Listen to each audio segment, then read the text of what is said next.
ایک سال کیسے گزرا اسے اندازہ ہی نہیں ہوا، مگر ایک سال کے دوران اس نے ڈاکٹر خورشید کی بتائی ہوئی ہر بات پر عمل کیا۔ کبھی کبھار پارٹیز میں پینے والی شراب اس نے چھوڑ دی تھی۔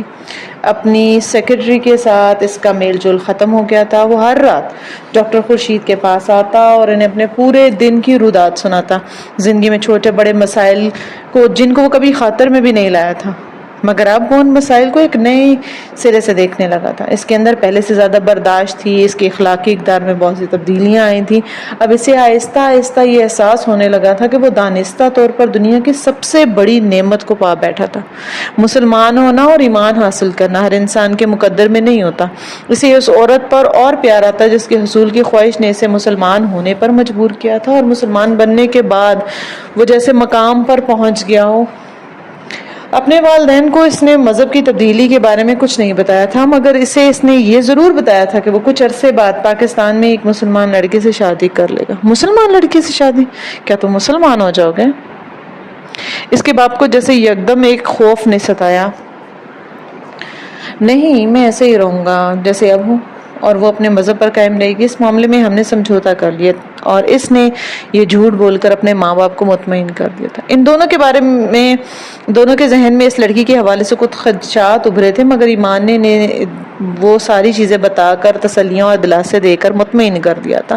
جس شام وہ خود ڈاکٹر خورشید کے گھر اس سے ملنے آئی تھی، اس تاریخ سے پورے ایک سال کے بعد ایک کارڈ راول پنڈی امید کے گھر بھجوا دیا تھا۔ اسی شام ڈاکٹر خورشید نے امید کے بھائی سے بات کی۔ 2 دن کے بعد وہ لاہور آئی تھی۔ ایک بار پھر ڈاکٹر خورشید کے گھر دونوں کی ملاقات ہوئی۔ پورے 1 سال کے بعد بھی اسے دیکھنے کے بعد اسے یوں لگا جیسے ایمان نے اسے کل ہی دیکھا ہو۔ وہ اس کے ذہن میں، اس کے تصور سے کبھی گئی ہی نہیں تھی، کبھی ہٹی ہی نہیں تھی۔ 1 سال گزر گیا، میں اب بھی مسلمان ہوں، اور ثابت ہوا کہ میرا ایمان کوئی فریب نہیں تھا، میری نیت میں کوئی کھوٹ نہیں تھی۔ 1 سال کے دوران میں نے وہ سب کچھ کیا ہے جو ایک مسلمان کرتا ہے۔ نماز بھی پڑھی ہے، روزے بھی رکھے ہیں، کوئی حرام چیز بھی نہیں کھائی، شراب بھی نہیں پی، اپنی گرل فرینڈ کو بھی چھوڑ چکا ہوں، قرآن پاک بھی پڑھ چکا ہوں۔ دین کے بارے میں آپ مجھے کسی بات سے بے خبر نہیں پائیں گی۔ میں اپنا وعدہ پورا کرتا ہوں آج کے دن، اب آپ کا وعدہ پورا کرنے کی باری۔ اس نے یہ سب کچھ امید سے کہا تھا۔ 3 دن کے بعد راول پنڈی میں ایک سادہ سی تقریب میں ان کا نکاح ہو گیا۔ ایمان علی کی طرف سے شادی میں صرف سعود ارتضیٰ اور ڈاکٹر خورشید نے گواہوں کی حیثیت سے شرکت کی تھی۔ امید کی طرف سے بھی شادی میں صرف اس کے گھر والے ہی شامل تھے۔ وہ آج بھی اندازہ نہیں لگا سکا تھا کہ وہ کتنا خوش ہے۔ شادی کی رات اس نے امید کو بتایا تھا کہ وہ کس طرح پہلی بار اسے دیکھتے اس کی محبت میں گرفتار ہو گیا تھا، کس طرح اس کے لیے کئی ماہ تک وہ وہاں جاتا رہا۔ اس نے اسے وہ سارے اسکیچز بھی دکھائے جو اس عرصے میں وہ بناتا رہا تھا۔ اس نے وہ سارے اسکیچز سنبھال کے رکھے ہوئے تھے، اور جواباً وہ بنا کچھ کہے اس کے خاموشی سے اس کے چہرے کو تکتی رہتی تھی۔ اور پھر ایمان نے اس کی آنکھوں میں آنسو بھرتے دیکھے، اور پھر اس نے نظر جھکا لی۔ اس کے بار بار پوچھنے کے باوجود اس نے آنسوؤں کی وجہ نہیں بتائی، اور وہ بہت دل برداشتہ ہو گیا تھا۔ کیا تم مجھ سے شادی کر کے بہت ناخوش ہو؟ مجھے نہیں پتا، بس مجھے تمہاری باتوں پہ یقین نہیں آتا، مجھے سارے لفظ جھوٹے لگتے ہیں۔ اس نے سر اٹھا کر بہتے آنسوؤں کے ساتھ کہا تھا، اور وہ بہت دیر تک کچھ بولنے کے قابل ہی نہیں رہا تھا۔ 1 ہفتے کے بعد وہ اسے اپنے والدین سے ملوانے جرمنی لے گیا تھا۔ جانے سے 1 دن پہلے اس نے امید کو بتایا تھا کہ میرے والدین ابھی یہ نہیں جانتے کہ میں اسلام قبول کر چکا ہوں، میں نے کچھ عرصے تک بتا دوں گا، مگر ابھی تم بھی یہ ظاہر مت کرنا۔ اسے حیرت ہوئی جب امید نے خلاف توقع کسی قسم کا رد عمل ظاہر نہ کرتے ہوئے سر ہلا دیا تو وہ پرسکون ہو گیا۔ شادی کے اس پہلے ہفتے میں امید کا رویہ اتنا برا نہیں تھا جتنا وہ سوچ رہا تھا، اور اس کا خیال رکھتی، اس کے ساتھ باتیں کرتی، اس کی باتوں پر ہنستی، مگر بعض دفعہ بات کرتے کرتے یا ہنستے ہوئے وہ کسی ٹرانس میں چلی جاتی تھی، اور ایک بار اس کیفیت میں آنے کے بعد وہ بہت دیر تک خاموش رہتی تھی، اور کوئی بھی چیز اس کی اس خاموشی کو نہیں توڑ پاتی تھی۔ مگر ایمان زیادہ فکر مند نہیں تھا۔ وقت گزرنے کے ساتھ ساتھ سب کچھ ٹھیک ہو جائے گا، وہ میری باتوں پر اعتماد بھی کرے گی اور مجھ سے محبت بھی، وہ ہمیشہ ایسے موقعوں پر اکثر سوچا کرتا تھا۔ اور جرمنی آ کر اس کا یہ خیال پہلے سے زیادہ پختہ ہو گیا تھا۔ وہاں 2 ہفتوں کے قیام کے دوران نہ صرف سیبل اور پیٹرک کو مطمئن و مسرور کرنے میں کامیاب رہی، بلکہ ان کے درمیان جو بے تکلفی تھی وہ کچھ زیادہ بڑھ گئی تھی۔ ایمان نے ان 2 ہفتوں کے دوران اپنی ساری زندگی کی داستان سنا دی۔ ایمان کے والدین نے شادی کی ایک دعوت کا اہتمام کیا جس میں ایمان نے اسے اپنے تمام فیملی ممبر سے ملوایا تھا۔ واپس آنے سے صرف 2 دن پہلے ایک چھوٹا سا واقعہ ہوا تھا اور وہ ایک بار پھر اسی ہال میں بند ہو گئی تھی۔ ایمان اسے شاپنگ کرواتے ہوئے جب وہ ایک شاپنگ مال کے اندر ایک شاپ میں کچھ سویٹرز دیکھنے کے لیے مصروف تھی، جبکہ وہ اپنے لیے کچھ سویٹر خریدنے کے بعد کاؤنٹر پر کریڈٹ کارڈ کے ذریعے ادائیگی کر رہا تھا، جب اس کی نظر دکان کے باہر اپنے ایک کزن پر پڑی۔ وہ بے اختیار دکان سے باہر نکل گیا۔ اس کا کزن کافی آگے جا چکا تھا۔ بھیڑ میں اس تک پہنچنے میں سے کچھ دیر لگی تھی۔ چند منٹ وہ اس کی باتوں سے اس سے مصروف رہا، اسے اپنے پاکستان کے واپسی کے بارے میں بتا رہا تھا اور واپس اسی شاپ پر آ گیا۔ سامنے جب اس نے نظر دوڑائی تو اسے امید نظر نہیں آئی۔ وہ کاؤنٹر کی طرف گیا، سویٹر کے پیکٹس کاؤنٹر پر رکھے ہوئے تھے۔ سیلز مین نے اسے بتایا کہ امید اس کی تلاش میں چند منٹ پہلے وہاں سے چلی گئی۔ وہ یکدم پریشان ہو گیا۔ جب وہ شاپ سے باہر آیا تو اسے وہاں پہ بھی امید نظر نہیں آئی۔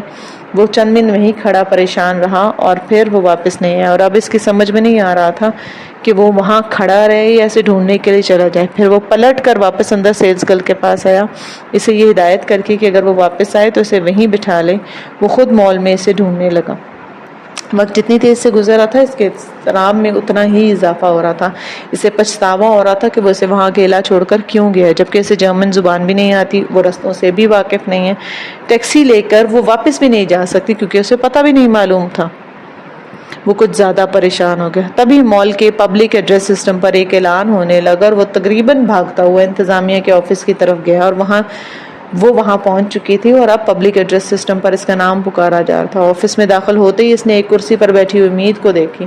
اس کا رد عمل شاکنگ تھا۔ وہ جتنی بے اختیاری سے اس کی طرف بڑھا اس نے اتنی ہی زور سے اسے دھکیلا تھا۔ تو میرے پاس مت آؤ، میں تمہاری شکل بھی نہیں دیکھنا چاہتی، اس لیے یہاں لے آئے تھے تم مجھے کہ تم مجھے چھوڑ کر بھاگ جاؤ۔ وہ یکدم چلانے لگی تھی اور اس کی ان باتوں پر وہ ہکا بکا رہ گیا تھا۔ میں جانتی تھی تم مجھے چھوڑ دو گے، تم میرے لیے کبھی مخلص تھے ہی نہیں، تم مجھے دھوکہ دے گے۔ میں نے تم سے شادی کر کے غلطی کی تھی۔ وہ باتیں کرتے ہوئے پھوٹ پھوٹ کر رونے لگی تھی اور وہ بے بسی سے اسے دیکھ رہا تھا، کیونکہ کمرے میں موجود انتظامیہ کے جو لوگ تھے وہ اردو زبان میں ہونے والی ان کی گفتگو سمجھ نہیں پا رہے تھے۔ وہ ان کی نظروں میں تماشا نہیں بننا چاہتا تھا، اس لیے اس نے امید سے کہا کہ آؤ باہر چل کر بات کریں۔ اس کے قریب جا کر اس نے مدھم آواز میں اس کی بازو پکڑ کر کہا، مگر اس نے ایک جھٹکے سے اپنی بازو چھڑائی اور غرانے لگی۔ مجھے تمہارے ساتھ نہیں جانا، اب میں پاکستان جانا چاہتی ہوں۔ 2 گھنٹے تک وہاں اس کے پاس معذرتیں پیش کرتا رہا۔ جب اس کی برداشت ختم ہو گئی تو وہ چلا اٹھا، میں تمہارا منگیتر نہیں ہوں جو میں تمہیں چھوڑ جاؤں گا، میں تمہارا شوہر ہوں۔ امید نے اب کی بات سر اٹھا کر اسے دیکھا اور بغیر کچھ کہے خاموشی سے وہ اٹھ کھڑی ہوئی اور شاپنگ مال سے باہر آتے ہوئے وہ تقریباً روحان سا ہو گیا تھا۔ اس کے ساتھ چلتے ہوئے اس نے شاپ سے باہر جانے کی وجہ ایسے نہیں بتائی، مگر وہ کچھ بولی نہیں تھی۔ اور جرمنی میں ان کے آخری 2 دن اسی طرح گزرے تھے۔ گھر آنے کے بعد بھی اس کی معذرتوں کے جواب میں وہ بالکل خاموش رہی تھی، اور ایمان علی کا پچھتاوا اور ندامت جو ہے وہ مزید بڑھتی گئی تھی۔ پاکستان آنے کے بعد وہ 1 ہفتے کے لیے سیدھی راولپنڈی چلی گئی تھی، جبکہ وہ لاہور آ گیا تھا، اور لاہور آتے ہی وہ سیدھا ڈاکٹر خورشید کے پاس چلا گیا۔ بعض دفعہ ایسا ہوتا نا کہ تم محبت اور مہربانی میں پیش آتے رہو گے تو وہ ٹھیک ہو جائے گی۔ مسلمان پر ویسے بھی فرض ہے کہ وہ بیوی سے نرمی سے پیش آئے۔ اس کی پریشانی جان کر انہوں نے اسے نصیحت کی، تمہاری خواہش تھی نا کہ تمہیں وہ عورت مل جائے جس سے تم محبت کرتے، اور وہ تمہاری عورت تمہارے پاس ہے، تو تم ذرا اس کے غصے سے پریشان ہو گئے ہو۔ تمہاری اپنی خواہش تھی۔ وہ اب اس کی بات پر مسکرانے لگا۔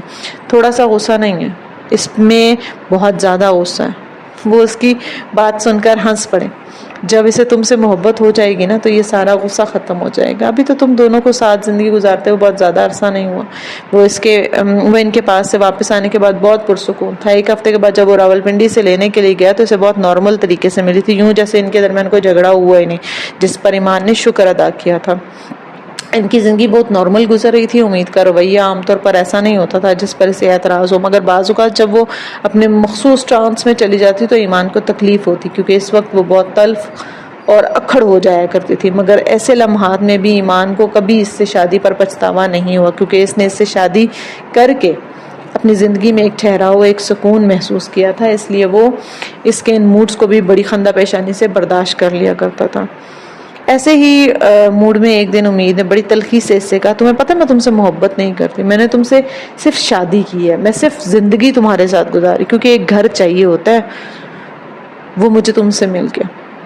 وہ اس کی اس کڑواہٹ کو بھی سکون کے ساتھ برداشت کر دیا. میں جانتا ہوں تمہیں بتانے کی ضرورت نہیں ہے.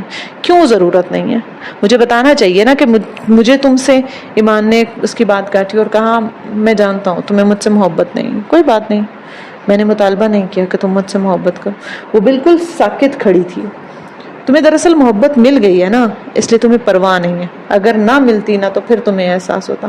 مجھے محبت ہی تو نہیں ملی, اس نے عجیب انداز سے کہا تھا. اور اب ایمان کا چہرہ سرخ ہو گیا تھا. وہ اس کا اشارہ سمجھ گیا تھا. وہ اپنے غصے پر کنٹرول کرتے ہوئے اس سے کہہ رہا تھا میں تم سے محبت کرتا ہوں. مت کرو, میں نے تمہیں مجبور نہیں کیا. تم جانتی ہو میں یہ کر نہیں سکتا. میرے لیے یہ ممکن نہیں ہے کہ میں تم سے محبت نہ کروں. اور تب وہ اس کے پاس سے اٹھ کر چلا گیا. وہ ایک بار پھر ٹرانس میں چلی گئی. وہ ڈاکٹر خورشید کے پاس باقاعدگی سے جانے لگا, مگر وہ اس کے لیے ایک عجیب سورس آف انسپریشن تھی. ان کے درمیان بہت عجیب سا کمیونیکیشن تھا. بعض دفعہ اس کی سردگی کو بغیر بتائے وہ جان جاتے تھے اور پھر اسے ہلکا کر دیتے تھے. اور ان کے پاس پہنچ کر بھی وہ خود کو خاصا پرسکون محسوس کرتا تھا. مذہب میں اس کی روز بروز جو دلچسپی تھی وہ بڑھتی جا رہی تھی. اور اکثر رات کو اسٹڈی میں جا کے وہ عشاء کی نماز پڑھتا اور پھر قرآن پاک کو پڑھتا. تمام نمازوں میں صرف یہی وہ نماز تھی جو باقاعدگی سے وہ ادا کرتا. کبھی بات کرتے کرتے وہ بے اختیار قرآن کی کسی بات کا حوالہ دیتا اور اسے احساس ہوتا کہ امید اسے بہت عجیب سی نظروں سے دیکھتی ہے. وہ مسکرا دیتا. وہ جانتا تھا امید اسے اس وقت اس کے بارے میں ٹھیک نہیں سوچ رہی, لیکن وہ خاموش رہتا. اس کی شادی کو چند ماہ گزرے تھے جب اسے اپنی فیملی میں ہونے والی متوقع اضافے کی خبر ملی. امید غیر متوقع اور غیر معمولی طور پر بہت خوش تھی اور زندگی میں آنے والی اس تبدیلی میں اس نے امید کے رویے میں حیرت انگیز تبدیلیاں بھی دیکھی. وہ یکدم بہت پرسکون, بہت مطمئن نظر آنے لگی تھی. ایمان علی سے اس کا رویہ بھی اکثر تبدیل ہو چکا تھا. وہ اس پر زیادہ توجہ دینے لگی. اس کے زیادہ تر کام خود کرتی تھی. اکثر وہ ایمان سے بچے کے بارے میں گفتگو کرتی, اس کے لیے منصوبہ بندی کرتی. ایمان حیران ہو جاتا کہ اس میں آنے والی تبدیلیاں کچھ اتنی ہی غیر متوقع تھی. ایمان نے اپنے والدین کو بھی اس بارے میں بتایا اور سبل اکثر فون پر اس سے بات کرتی. ایمان کا خیال تھا کہ اب وہ تبدیل ہو گئی ہیں. پہلے کی طرح اس کے منگیتر کی یاد اس کے ذہن سے فراموش ہو چکی ہے, مگر یہ اس کی غلط فہمی تھی. ایک رات وہ اسے ڈنر کرانے کے لیے ایک ہوٹل لے گیا. وہ بہت خوشگوار موڈ میں تھا. ڈنر کے بعد وہ امید کے ساتھ ہوٹل کے ہال سے نکل رہا تھا جب اس نے ساتھ چلتی ہوئی امید کو ایک دم ساکت ہوتے ہوئے دیکھا, اور وہ بالکل ساکت سامنے دیکھ رہی تھی. ایمان نے اس کی نظروں کا تعقب کیا. ہوٹل کی انٹرنس کی سیڑھیاں چڑھتا ہوا ایک نوجوان جوڑا جو اس کی توجہ کا مرکز تھا, وہ دونوں دروازے تک آ گئے تھے. اور پھر ایمان نے اس مرد کو بھی اسی طرح ٹھٹکتے دیکھا تھا, اور پھر بڑی تیزی کے ساتھ وہ اپنے ساتھ موجود لڑکی کا بازو تھام کر ہال کے اندر چلا گیا تھا. امید بے اختیار پلٹ کر اسے دیکھنے لگی. ایمان نے بہت عرصے کے بعد اسے ایک بار پھر اسی چانس میں دیکھا تھا. دونوں نظروں سے اوجھل ہو چکے تھے, مگر وہ اب بھی وہیں کھڑی تھی. ایمان نے اس کے کندھے پر ہاتھ رکھا. وہ ایک دم چونکی. چند لمحے کے بعد اس نے اس کی آنکھوں میں دیکھتے ہوئے سرد لہجے میں پوچھا, جہاں زیب. امید نے سر ہلایا. اب ایمان کو یکدم اپنا خون کھولتا ہوا محسوس ہوا. یہ عورت اس کی بیوی تھی, اس کے بچے کی ماں بننے والی تھی, اور یہ عورت اپنے سابقہ منگیتر کو دیکھ کر ابھی بھی ارد گرد کی ہر چیز سے بے نیاز ہو جاتی ہے. وہ مزید کچھ کہے بغیر سیڑھیاں اتر گیا تھا اور وہ اس کے پیچھے آ گئی تھی. گاڑی ڈرائیو کرتے ایمان بالکل خاموش رہا.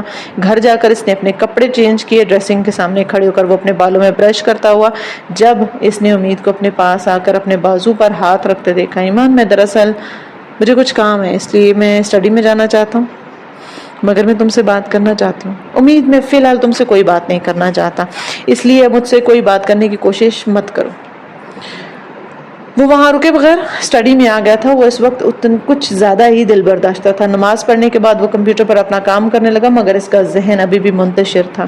1 گھنٹے کے بعد اس نے اسٹڈی کا دروازہ کھلنے کی آواز سنی. اس نے پیچھے مڑ کر دیکھنے کی کوشش نہیں کی. وہ اس کے پاس دوسری اسٹڈی کرسی پر آ کر بیٹھ گئی تھی. ایمان کمپیوٹر پر اپنا کام کرتا رہا. ایمان, تم ایک چھوٹی سی بات پر ناراض ہو. میں کسی بات پر ناراض نہیں ہوں. پھر مجھ سے بات کیوں نہیں کر رہے؟ کر تو رہا ہوں, اس طرح نہیں. مجھے کام ہے, مجھے وہ کرنے دو. میں تم سے ایکسکیوز کرنا چاہتی تھی. ضرورت نہیں ہے. تم کیوں کر رہے ہو اس طرح؟ میں کچھ نہیں کر رہا, میں صرف صبر کر رہا ہوں. کس چیز کے لیے صبر؟ تم جانتی ہو نا. میں ایکسکیوز تو کر رہی ہوں نا. اس کا کیا فائدہ جب تم یہ جانتی ہو کہ تم ایک غلط کام کر رہی ہو؟